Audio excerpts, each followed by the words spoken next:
은 49의 가을을 걷고 있었다. 대학을 졸업하고 치열하게 달려온 시간들이 남긴 것은 번듯한 커리어와 혼자 살기에도 넉넉한 아파트, 그리고 채워지지 않는 마음 한구석의 허전함이었다. 28에 첫사랑과 결혼했지만 10년 만에 각자의 길을 걸었고 그 후로는 사랑이라는 감정에 문을 걸어 잠갔다. 그저 그렇게 사는 것이 가장 평온한 길이라고 믿었다. 회사에서 돌아오는 길, 해림은 습관처럼 공원으로 발걸음을 옮겼다. 이곳은 그녀의 피난처였다. 바쁜 일상 속에서 잠시나마 자신을 돌아볼 수 있는 유일한 시간. 낙엽이 뒹구는 공원 벤치에 앉아 그녀는 흐릿한 옛 추억의 조각들을 떠올렸다. 바람이 불어와 목련나무의 앙상한 가지를 흔들었다. 봄이면 누구보다 먼저 봉오리를 맺고 환하게 피어나는 목련. 그녀에게 목련은 언제나 시작과 기다림의 상징이었다. 대학 시절 캠퍼스의 목련나무 아래에서 첫사랑을 만났던 기억. 결혼식 날 들고 있던 목련 부케. 그리고 이혼 서류에 도장을 찍던 날 창밖으로 보이던 시든 목련 꽃잎. 이제 그만 잊어야지. 해림은 중얼거렸다. 하지만 마음은 쉽게 따라주지 않았다. 한 장 예기치 않은 재회. 해림아! 그 목소리에 그녀는 천천히 고개를 들었다. 목련나무 아래 그녀의 첫사랑이 서 있었다. 그의 이름은 이준혁. 해림의 첫사랑이자 첫 결혼 상대였다. 이혼 후 해림은 그의 소식을 의도적으로 외면했다. SNS도 차단했고 공동 지인들에게도 그의 이야기를 꺼내지 말아달라고 부탁했다. 다시 마주할 용기가 없었기 때문이다. 그런데 이렇게 우연처럼 재회하게 될 줄은 꿈에도 몰랐다. 준혁은 여전히 단정했다. 네이비 코트의 청바지, 그리고 예전에 즐겨 신던 브라운 부츠. 세월의 흔적은 그에게 깊은 주름 대신 한층 더 깊어진 눈빛과 단단해진 어깨를 선물한 듯했다.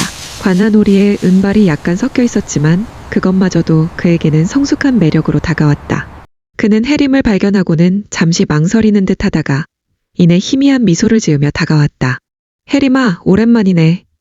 그의 목소리는 예전 그대로였지만 그 안에는 설명할 수 없는 깊이가 느껴졌다. 해림은 입술을 깨물었다. 심장이 불규칙하게 뛰기 시작했다.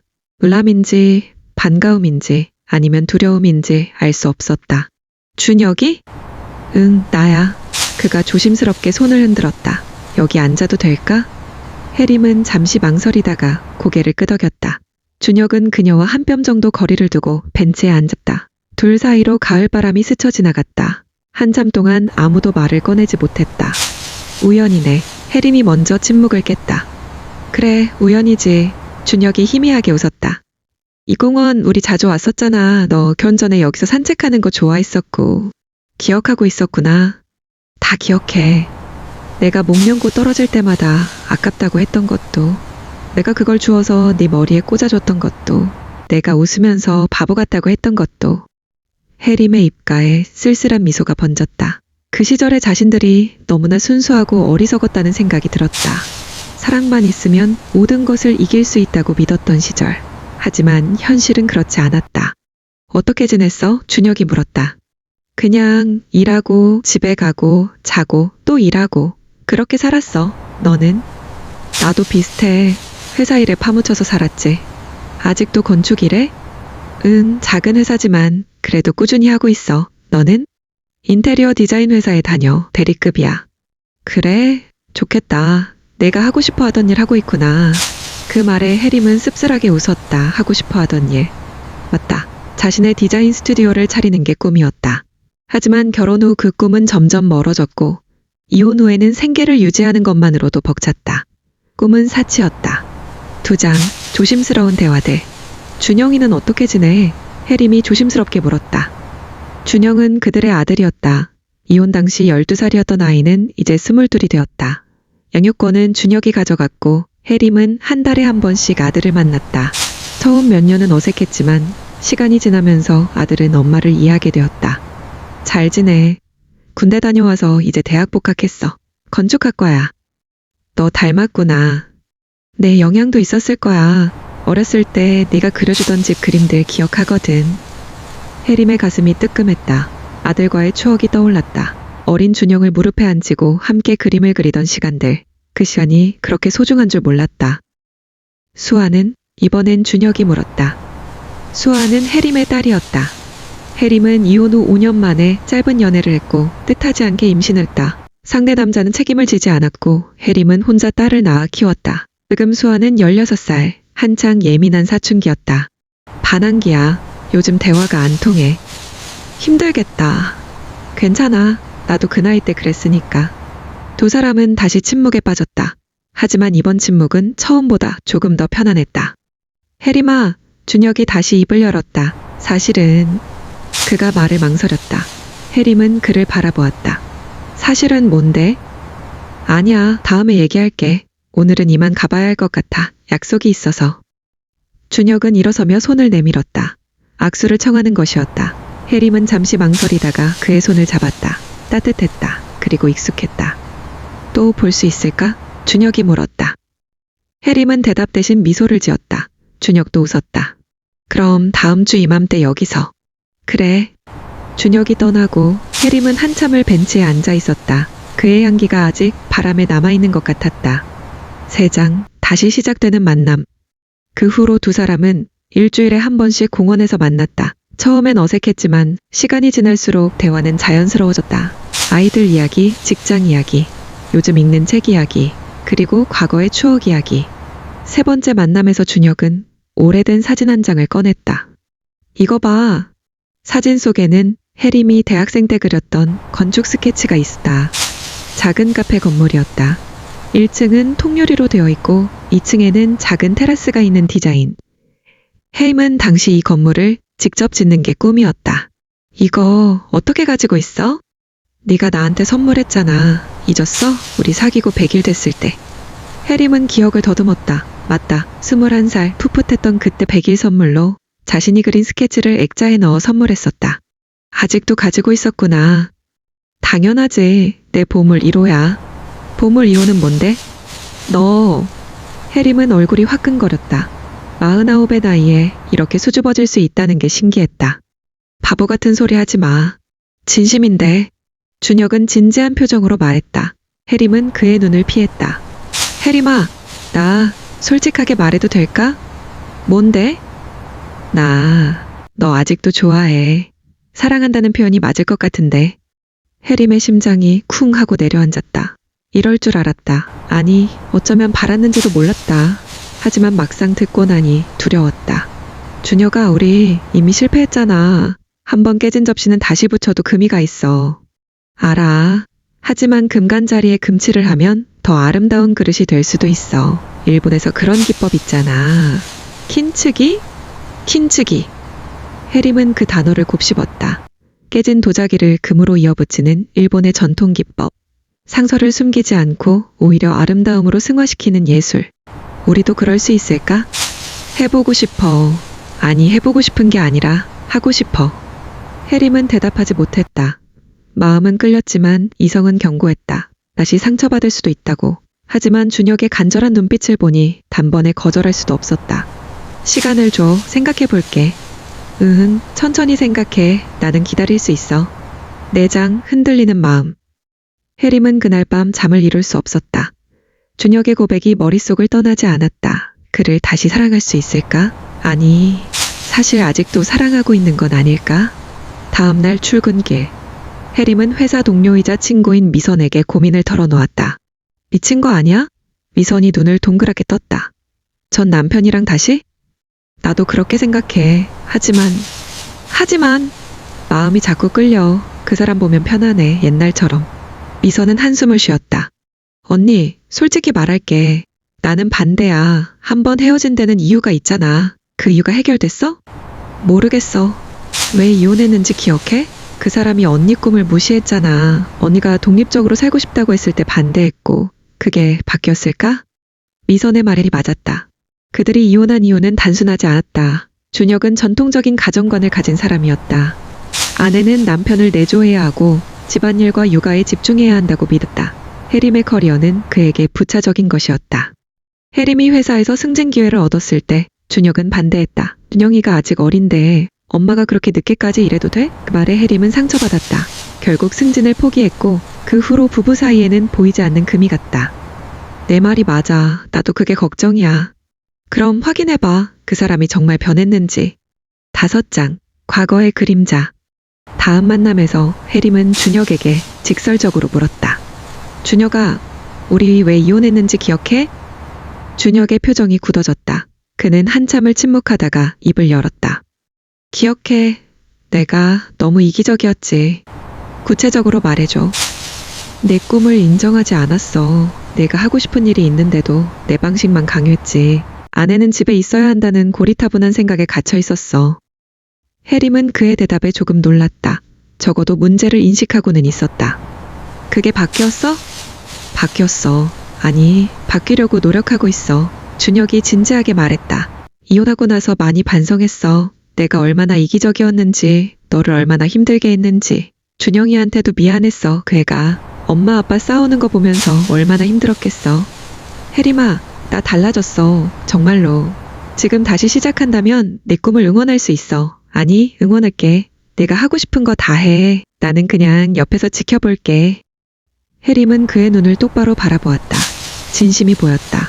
하지만 말과 행동은 다를 수 있다는 것도 알았다. 준혁아, 나도 솔직하게 말할게. 나는 네가 좋아, 아직도. 하지만 두려워. 다시 똑같은 문제로 싸우게 될까봐. 그럴 일 없을 거야. 어떻게 확신해? 준혁은 잠시 생각하다가 말했다. 그럼 이렇게 하자. 우리 천천히 가는 거야. 서두르지 말고 데이트도 하고 대화도 많이 하고. 그러다가 내가 확신이 들면 그때 다시 생각해보는 거지. 좋아, 그렇게 하자. 6장, 새로운 시작. 그렇게 두 사람의 조심스러운 교제가 시작되었다. 주말에는 함께 전시회를 보러 가거나 새로 생긴 레스토랑에서 식사를 했다.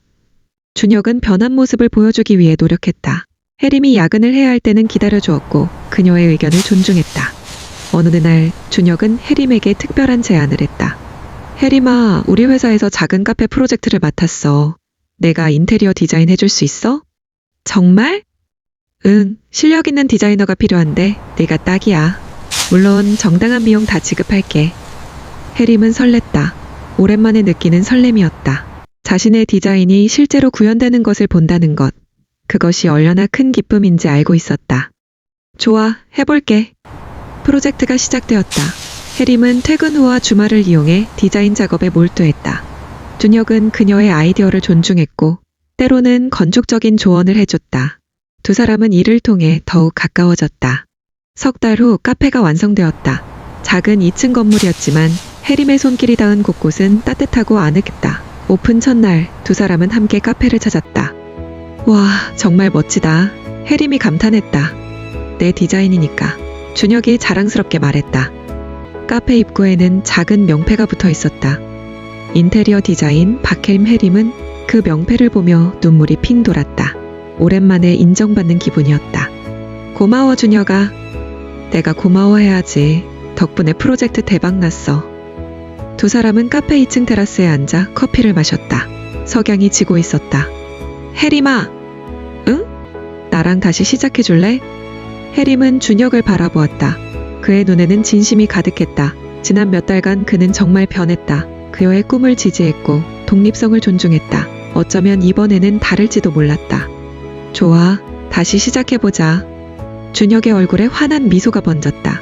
그는 혜림의 손을 꼭 잡았다. 7장 아이들의 반대. 하지만 행복도 잠시 현실의 벽이 다가왔다. 준영과 수아가 두 사람의 재결합을 알게 된 것이다. 준영은 아버지를 찾아왔다. 아버지, 진심이세요? 엄마랑 다시? 그래, 우리 다시 시작하기로 했어. 말도 안 돼요. 준영이 소리쳤다. 한 번 실패한 결혼을 왜 다시 해요? 또 똑같이 될 텐데. 준영아, 이번에는 달라. 뭐가 달라요? 아버지는 변하지 않았어요. 저 어렸을 때부터 봐왔잖아요. 아버지가 얼마나 고집센지. 준영의 말에 준혁은 할 말을 잃었다. 아들의 상처가 그대로 남아있었던 것이다. 한편 수아도 엄마에게 거세게 반발했다.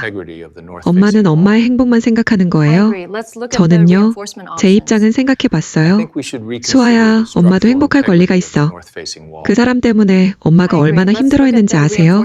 그런데 다시 만난다고요? 이해할 수 없어요. 수아는 방문을 쾅 닫으며 들어갔다. 혜림은 한숨을 쉬었다. 아이들의 반대는 예상했지만 이렇게까지 격렬할 줄은 몰랐다. 혜림은 준혁에게 전화를 걸었다. 준혁아, 수아가 엄청 화났어. 준영이도 마찬가지야. 일을 어떡하지? 모르겠어. 우리 너무 성급했나? 아니야, 우리 잘못한 거 없어. 다만 아이들에게 시간이 필요한 것뿐이야. 시간이 해결해 줄까? 해결해 줄 거야. 우리가 진심으로 서로를 아끼고 행복한 모습을 보여주면 아이들도 이해하게 될 거야. 해림은 준혁의 말을 믿고 싶었다. 하지만 아이들의 상처 입은 표정이 자꾸 떠올랐다. 8장 위기의 순간. 며칠 후 더 큰 문제가 터졌다. 수아가 가출을 한 것이다. 해림은 패닉 상태에 빠졌다. 준혁아, 수아가 집에 안 들어왔어. 친구들한테 물어봐도 모른대. 진정해, 내가 지금 갈게. 준혁은 급히 해림의 집으로 달려왔다. 두 사람은 수아가 갈 만한 곳들을 찾아다녔다. 학교, 친구 집, 자주 가던 카페. 하지만 어디에도 없었다. 밤 11시가 넘어서야 수아에게서 전화가 왔다. 엄마, 수아야, 지금 어디야? 엄마가 데리러 갈게. 준영 오빠네 집이요. 해림과 준혁은 급히 준영의 집으로 향했다. 문을 열고 들어가니 수아와 준영이 소파에 나란히 앉아 있었다. 수아야, 해림이 달려가 딸을 안았다. 미안해요, 엄마. 그냥 너무 화가 나서. 준영이 입을 열었다. 아버지, 엄마, 저희가 얘기 좀 했어요, 수아랑. 무슨 얘기? 저희 입장에서는 두 분이 다시 만나는 게 이해가 안 가서요. 한 번 실패했는데 왜 또 시도하냐고요. 근데 수아 말 들어보니까. 준영이 입을 열었다. 아버지, 엄마, 저희가 얘기 좀 했어요, 수아랑. 무슨 얘기? 저 입장에서는 두 분이 다시 만나는 게 이해가 안 가. 한 번 실패했는데 왜 또 시도하냐고요. 근데 수아 말 들어보니까 수아는 엄마가 아빠랑 이혼한 후에 웃는 날이 별로 없었대요. 늘 혼자서 끙끙 앓는 모습만 봤대요. 저도 마찬가지였고요. 아버지가 어머니랑 헤어진 후로 얼마나 무기력하게 사셨는지 아니까. 준영은 목이 메는지 잠시 말을 멈췄다. 저희는 두 분이 다시 상처받을까봐 두려웠던 거예요. 근데 아까 수아가 울면서 엄마가 아저씨랑 같이 있을 때 제일 밝게 웃는다고 하더라고요. 저도 그래요. 아버지 요즘 정말 행복해 보이세요. 회사에서도 열정적이시고요. 저희의 행복이 두 분의 불행 위에 세워지는 건 싫지만 두 분의 행복이 저희를 더 튼튼하게 만든다면. 수아가 고개를 들었다. 저희를 위해서라도 이제 두 분의 행복을 포기하지 않았으면 좋겠어요. 저희는 이제 어른이잖아요. 저희 힘으로 잘 해낼게요. 해림과 준혁은 말을 잇지 못했다. 그들의 눈에는 눈물이 고였다. 자식들의 진심 어린 말과 성숙한 이해심은 그들의 모든 고민을 녹여버렸다. 그들의 사랑이 결국 가장 큰 난관이었던 자식들의 마음까지 움직인 것이다. 해림이 준영을 꼭 안아주었다. 준영아, 고마워. 이렇게 어른스럽게 말해줘서. 준혁은 수아의 머리를 쓰다듬었다. 수아야, 미안하고 정말 고맙다. 아저씨가 너희들의 행복까지 책임질 수 있는 좋은 아빠가 되도록 노력할게. 그날 밤, 네 사람은 준혁의 집 거실에 둘러앉아 밤새도록 이야기를 나누었다. 지난 10여 년간 쌓여왔던 오해와 서운함, 그리고 이제야 비로소 찾게 된 서로에 대한 진정한 이해. 그들의 이야기는 새벽녘까지 이어졌다. 에필로그 다시 피어난 목련. 시간은 흘러 이듬해 봄이 되었다. 해림과 준혁은 그들이 처음 재회했던 공원의 목련나무 아래에서 소박한 결혼식을 올렸다. 화려한 예식장 대신 추억이 깃든 장소에서 가장 소중한 사람들과 함께했다. 두 사람의 손을 잡고 입장하는 준영과 수아의 모습은 이 결혼식이 두 사람만의 사랑이 아니라 새로운 가족의 탄생임을 보여주는 상징이었다. 하얗게 만개한 목련꽃잎이 바람에 흩날리며 그들의 앞날을 축복하는 듯했다. 해림은 하얀 웨딩드레스 대신 그녀가 직접 디자인한 따뜻한 베이지색 원피스를 입었고 목에는 준혁이 처음 선물했던 목걸이가 반짝였다. 주례사가 두 사람의 사랑이 얼마나 강인하고 끈질긴 생명력을 가졌는지 이야기할 때 해림은 준혁의 손을 꼭 잡았다. 그녀의 두 번째 사랑은 첫사랑의 실패를 딛고 더 단단하고 깊은 뿌리를 냈다. 젊은 날의 열정만큼 뜨겁지는 않았지만 삶의 고단함을 함께 이겨낸 지혜와 서로를 향한 변함없는 믿음으로 가득 찬 가장 성숙한 사랑이었다. 그녀는 깨달았다. 사랑은 젊은이들만의 전유물이 아니며 때로는 잊혀졌던 계절의 향기처럼 다시 찾아와 더욱 진한 꽃을 피울 수 있다는 것을. 과거의 상처는 숨겨야 할 치부가 아니라 이제 그들의 사랑을 더욱 빛나게 하는 킨츠기의 금빛 흔적이 되었다. 해림과 준혁은 서로를 바라보며 영원한 사랑을 맹세했다. 그들의 새로운 삶은 마치 목련처럼 매년 봄이면 다시 찾아와 세상을 환하게 밝혀줄 것이었다. I think we should reconsider the structural integrity of the north-facing wall. I agree. Let's look at the reinforcement options.